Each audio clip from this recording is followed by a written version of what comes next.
Assalamu alaikum. आज के ophthalmology lecture में we are going to talk about hyphema. So just to give you an overview, hyphema अगर मैं one line में बोलूँ तो एंटीरियर चेंबर के अंदर की ब्लीडिंग को हाइफीमा कहते हैं। That is to say that this bleeding is between the cornea and the iris. ठीक है। Bleeding का source will obviously be from the ciliary body and the iris because that's the vascular structures nearby. और the most common cause अगर मैं आपसे पूछूं तो that would be trauma. ठीक है, trauma is the most common cause for a hyphema to occur. Generally MCQs के अंदर they will give you like a case in which a person is getting hit in the eye by a ball or champagne cork or something suddenly hitting the eye. ठीक है। Besides trauma, of course, there can be underlying medical conditions that need to be investigated. So we'll get into that. So, what are the causes? Number one is trauma, like I said. So, sports related injuries भी हो सकती हैं, accidents, physical, fighting and all that. That can cause a hyphema. Number two would be ocular surgery. कोई भी recent manipulation हुई हो eye की, कोई भी recent surgery हुई हो, खास तौर पे cataract surgery या trabeculectomy, तो उसके consequence में भी hyphema हो सकता है. That is called iatrogenic hyphema. तीसरी चीज़ down the list would be medical conditions. Medical conditions में आ जाता है, फॉर एग्जांपल अगर आइरिस की नियोवैस्कुलराइजेशन हुई है, फॉर इंस्टेंस अगर आपने डायबिटिक रेटिनोपैथी पढ़ी है, तो उसमें आपको पता है कि वेजिफ रिलीज़ होता है और फिर नियोवैस्कुलराइजेशन होती है, और ये जो न्यू वेसल्स होती हैं ये लीकी होती हैं and they are prone to bleeding. तो आइरिस के ऊपर जो नियोवैस्कुलराइजेशन हुई है, वहाँ की जो ब्लीडिंग होगी वो ऑब्वियसली एंटीरियर चेंबर में होएगी, तो दैट कैन कॉज अ हाइफीमा। फिर ये कि सिकल सेल एनीमिया या ब्लड डिस्क्रेसियास जो हैं वो भी स्पॉन्टेनियस हाइफीमा करा सकते हैं। आपके डिफरेंशियल्स में ये होने चाहिए। फिर ये कि ऑफ कोर्स पेशेंट की मेडिकल हिस्ट्री आपको पता होनी चाहिए, क्या वो पेशेंट ऐसी मेडिकेशन तो नहीं ले रहा which is making that patient prone to bleeding, like anticoagulants या एंटीप्लेटलेट्स वगैरह। So those are the main causes. तो ग्रेडिंग की अगर हम थोड़ी सी बात करें, it would help if you just looked at this picture that I have put up. तो हाइफीमा के डिफरेंट ग्रेड्स होते हैं। स्टार्टिंग ऑफ माइक्रो हाइफीमा एक चीज़ होती है जिसमें यह है कि सर्कुलेटिंग रेड ब्लड सेल्स होते हैं एंटीरियर चेंबर में।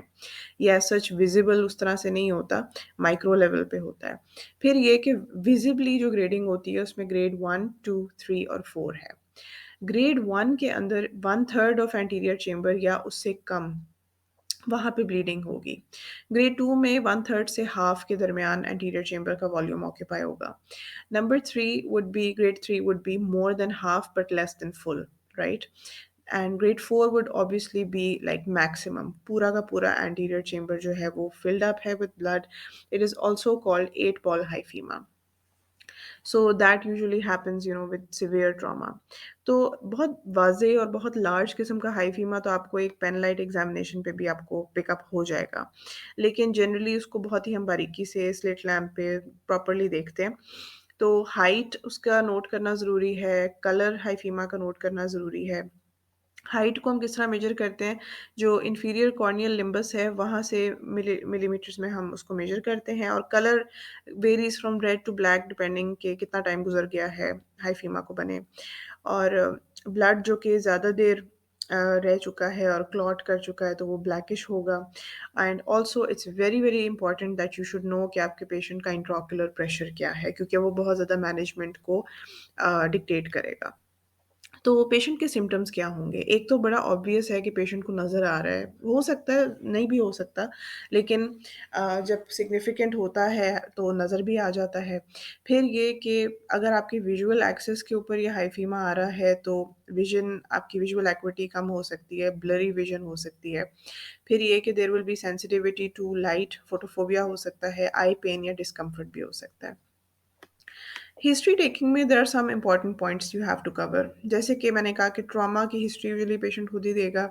रीसेंट सर्जरी का आपको पूछना है, आपको आइडिया करना है पेशेंट की मेडिकेशन की है, कोई इस तरह की चीज़ तो नहीं है, उसको कोई डिसऑर्डर क्रॉनिक तो नहीं है। ख़ास तौर पे I would like to point out clotting disorders and sickle cell disease. Sickle cell anaemia चाहे फुल ब्लोन हो या ट्रेट हो, दोनों केसेस में your patient is at a high risk for developing hyphema. और सिकल सेल एनीमिया का जो patient होता है उसका हाइफीमा कॉम्प्लिकेट होने का चांस भी ज़्यादा होता है, सिंपली बिकॉज जो रेड ब्लड सेल्स हैं वो सिकल कर सकते हैं और ट्रेबेकुलर मेशवर्क में जाके स्टक हो सकते हैं, और उसकी वजह से there is a greater likelihood for elevated intraocular pressure. फिर ये कि वेजो एक्लूसिव इवेंट्स भी ज़्यादा कॉमन है इनमें, जैसे कि सेंट्रल रेटिनल आर्टरी ओक्लूजन और इस्कीमिक ऑप्टिक न्यूरोपैथी। सो ऐसे पेशेंट्स ख़ास तौर पे जो अफ्रीकन डिसेंट के हैं उनमें यू शुड स्पेशली रिमेंबर, वैसे भी यू शुड रिमेंबर कि सिकल सेल एनीमिया का पूछना चाहिए। फिजिकल एग्जामिनेशन के ऊपर you do the whole thing, you do the visual acuity, you do pupillary exam, intraocular pressure देखना है, स्लिट लैम्प एग्जाम देखना है, gonioscopy will help you get an idea के एंगल और ट्रेबेकुलर मेशवर्क की state क्या है। ठीक है, तो दिस इज़ वेरी इंपॉर्टेंट, ख़ास तौर पे जब आप ऑकुलर ट्रॉमा से पेशेंट गुजर रहा होता है तो आपको एक्सटेंट ऑफ ट्रॉमा गेज करने के लिए मुकम्मल एग्जामिनेशन करने की ज़रूरत है। You can delay this until the critical 5 day period, high risk rebleed period होता है, तो उस पे आप डायनामिक गोनियोस्कोपी बाद में भी कर सकते हैं। एंगल एबनॉर्मेलिटीज़ जो हैं such as peripheral anterior synechiae and angle recession can commonly be found. It's very important that you measure the height of the hyphema from the inferior limbus, ये मैंने पहले भी आपको मेंशन किया था। फिर ये कि डायलेटेड फंडोस्कोपी जो है वो हमें पोस्टीरियर सेगमेंट की इन्वॉल्वमेंट के बारे में बताती है कि वो इन्वॉल्व तो नहीं है। फिर ये कि imaging can give you a lot of information, ultrasound या सीटी may be needed to evaluate the extent of trauma and orbital injuries। Management की बात करते हैं, 3 तरह से मैंने इसको डिवाइड किया। एक आपकी कंजर्वेटिव मैनेजमेंट है, एक ये है depending on the intraocular pressure, उसके हिसाब से मैनेजमेंट क्या है, और तीसरा सर्जिकल इंटरवेंशन। तो कंजर्वेटिव में यू मस्ट नो कि पेशेंट को हमने एक तो फर्दर यू नो कॉम्प्लिकेशन से बचाना है, और जो एग्जिस्टिंग इशू है उसको हमने अनडिस्टर्ब्ड हील होने देना है, राइट। तो आपने पेशेंट को काउंसल करना है कि उसको आई शील्ड पहननी चाहिए, अपनी एक्टिविटी को लिमिट करना चाहिए, और हेड को एलिवेटेड रखना चाहिए। ठीक है, इसका रीज़न ये है कि ताकि फर्दर वो उसको एग्जैसरबेट नहीं करे, और हेड एलिवेशन के और भी बेनिफिट्स हैं। पेशेंट को शुरू के चंद दिनों में आपको अच्छे तरीके से मॉनिटर करना इसलिए ज़रूरी है क्योंकि इस टाइम फ्रेम के अंदर रीब्लीडिंग के चांस ज़्यादा होते हैं। ठीक है, तो उसको आप टाइमली कैच करें और मैनेज करें, इसलिए पेशेंट को फर्स्ट फ्यू डेज़ आपको क्लोज़ली मॉनिटर करना है। हेड एलिवेशन इसलिए है, 45 डिग्रीज़ की हेड एलिवेशन रिकमेंडेड होती है। उससे ये होता है कि हाइफीमा सेटल भी हो जाता है with in the anterior chamber, आपके सेंट्रल विजुअल जो एक्सेस है वो भी ऑब्स्ट्रक्ट नहीं हो रही होती, और प्लस आपका कॉर्नियल, एंडोथेलियल और ट्रेबेकुलर मेशवर्क जो होता है उसका एक्सपोज़र भी लिमिट हो जाता है to the red blood cells. ज़्यादातर पेशेंट्स को आप आउट पेशेंट सेटिंग के अंदर मैनेज कर सकते हैं क्लोज़ फ़ॉलो-अप और काउंसलिंग के साथ। आप देख सकते हैं कि उनकी विज़न कैसी जा रही है, हाइफीमा रिग्रेस कर रहा है कि नहीं, उनका इंट्राओक्युलर प्रेशर कैसा है। However you should consider hospitalizing your patient, अगर पेशेंट नॉन कंप्लायंट है, पेशेंट हाई रिस्क है, फॉर एग्ज़ाम्पल उसको ब्लीडिंग डायथीसिस है, या उसकी इंजरी बहुत सीवियर है, या उसका इंट्राओक्युलर प्रेशर जो है वो ज़्यादा एलिवेटेड है, या वो सिकल सेल का पेशेंट है, तो बेहतर ये है कि इन पेशेंट्स को आप हॉस्पिटलाइज़ कर लें। Even in kids, sometimes it's better to hospitalise the kids. Pain control के लिए प्लीज़ ये बात नोट करें कि आपको एस्प्रिन जैसी पेन किलर नहीं देने, आपने एनसेड्स नहीं देने, क्योंकि वो ब्लीडिंग को फर्दर एग्ज़ैस्परेट कर सकते हैं। मेडिकल ट्रीटमेंट की बात करें तो एंटीफिब्रिनोलाइटिक्स दे सकते हैं, जैसे कि ट्रानेक्सामिक एसिड है। उससे ये होता है कि रीब्लीड प्रिवेंट होती है और कोएगुलेशन प्रमोट होती है। फिर ये कि अगर पेन है तो साइक्लोप्लेजिक्स दे सकते हैं, एट्रोपिन ड्रॉप्स दे सकते हैं, क्योंकि the pain is coming from ciliary spasm, right, तो आप प्यूपिल को इमोबिलाइज़ कर रहे हैं टू प्रिवेंट सेकेंडरी हेमरेज। फिर ये कि आप पैरासिटामॉल दे सकते हैं, और without codeine depending on the severity of the pain. Topical steroids जो हैं वो थोड़ा-सा डिबेटेबल, कंट्रोवर्शियल हैं, इन्फ्लेमेशन को वो रिड्यूस करते हैं, लेकिन सम डॉक्टर्स से कि ये रीब्लीडिंग के चांसेस बढ़ाते हैं, तो ये थोड़ा कंट्रोवर्शियल है इसका यूज़। अच्छा, इंट्राओक्युलर प्रेशर की बात करते हैं। अगर तो इंट्राओक्युलर प्रेशर एलिवेटेड है, तो you should consider beta blockers like timolol, carbonic anhydrase inhibitors, and anti-glaucoma drugs। ये आप कार्बोनिक एनहाइड्रेज इनहिबिटर्स टॉपिकल हैं, ओरल हैं, आईवी भी हो सकते हैं।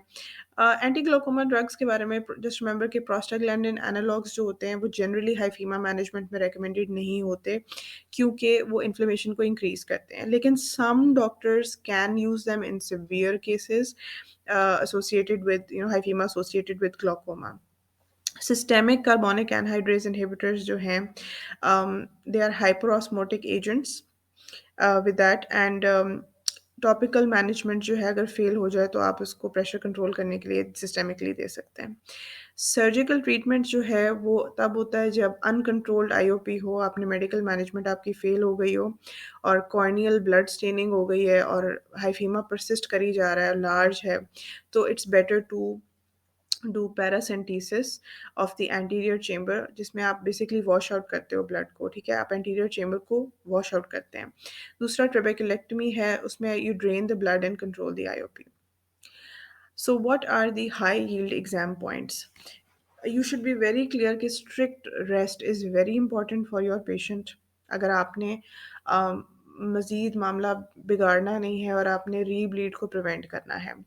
फिर ये एग्ज़ाम में अक्सर पूछते हैं कि which is the best appropriate treatment, तो IV carbonic anhydrase inhibitors are the most appropriate. Aspiration जो है ख़ास तौर पे तब नेसेसरी हो जाती है when you want to prevent loss of vision. You should avoid drops which dilate the pupil, simply because that way फिर आपकी आइरिस स्टेबल रहती है और सेकंड ब्लीडिंग नहीं होती, सेकेंडरी ब्लीड नहीं होती। The main risk in the acute stage is raised intraocular pressure, ठीक है? This is like I can't stress this enough. Acute stage of hyphema में हम वी आर ओनली कंसर्न कि इस वक़्त आईओपी रेज़ ना हो जाए, ठीक है? So we need to control that. We need to control the secondary glaucoma, and we need to also prevent corneal staining and optic nerve damage. अगर high risk patient है, जिस तरह बच्चे हैं या पेशेंट्स विद लार्ज हाइफीमा जिसमें half से ज़्यादा एंटीरियर चेंबर फिल्ड है, तो उनको आप एडमिट करना बेहतर मैनेजमेंट होगी। So what are the possible complications? Rebleeding, glaucoma and corneal staining, ठीक है, just be clear about them. Rebleeding क्या है? बेसिकली एक सेकेंडरी हेमरेज है। Secondary bleeding is a serious concern, and अगर ये हो जाए तो प्रोग्नोसिस बहुत वर्स हो जाता है। This can occur any time between 24 hours to 1 week after the original injury. इसीलिए मैंने कहा था कि पेशेंट को इस क्रिटिकल टाइम पे मॉनिटर करना चाहिए। 9.3% केसेस में ये होता है। ग्रेड 1 हाइफीमा में 25% चांस है। ग्रेड 3 हाइफीमा में 70% चांस है ऑफ रीब्लीडिंग। अगेन ये मैंने पहले भी कहा था, आपको एनसेड्स अवॉइड करने हैं, ख़ास तौर से एस्प्रिन, आइबुप्रोफेन वगैरह, क्योंकि इससे रीब्लीडिंग का रिस्क बढ़ जाता है। Pain control for all patients with hyphema should not include these. फिर ग्लोकोमा की बात करते हैं। इट मेक सेंस कि जब वहाँ पे ब्लीड है तो ट्रेबेकुलर मेशवर्क जो है वो रेड ब्लड सेल से ब्लॉक हो सकता है और उस वजह से एक्वस ह्यूमर की ड्रेनेज इम्पेयर हो सकती है, that will lead to glaucoma. Corneal staining में ये है कि जो रेड ब्लड सेल के जो पिगमेंट्स हैं वो कॉर्निया में एंटर करते हैं due to raised IOP, right? तो जब इनका कांटेक्ट प्रोलॉन्ग हो जाता है तो फिर वो परमानेंटली कॉर्निया जो कि उसको क्रिस्टल क्लियर होना चाहिए, ट्रांसपेरेंट होना चाहिए, वो उसको स्टेन करता है और उसकी वजह से विजन इम्पेयर हो सकती है। अब इसका प्रोग्नोसिस क्या है? टाइमली इंटरवेंशन अगर हाइफीमा की हो जाए तो उसका अच्छा आउटकम है, प्रोग्नोसिस अच्छा है। हाउएवर ये जो मैंने अभी आपको कॉम्प्लिकेशंस बताई हैं, अगर ये हो जाए जैसे रीब्लीडिंग है, इंक्रीज्ड आईओपी है, तो in this case the prognosis will be bad और एटलीस्ट वर्स। प्रिवेंशन क्या है? ख़ास तौर पे जो लोग हाई रिस्क हैं टू गेटिंग हाइफीमा, जैसे कि ये जो स्पोर्ट्स रिलेटेड इंजरीज़ होती हैं, तो बेहतर ये है कि ये लोग प्रोटेक्टिव आई वेयर पहनें, जिससे ऑक्यूलर ट्रॉमा का एक्सटेंट मिनिमाइज़ हो सके। फिर ये कि अगर आपकी कोई अंडरलाइंग कंडीशन है पेशेंट की, सिस्टेमिक डिज़ीज़ है कोई ऐसी, तो उसको बेहतरीन तरीके से मैनेज करें, तो इंशाल्लाह बहुत सारी कॉम्प्लिकेशन से वो बच सकते हैं। I hope you learned something, and I facilitated your educational journey. If you have more interest and you have questions, you can comment down below, and I'll be back with more videos. Allah Hafiz.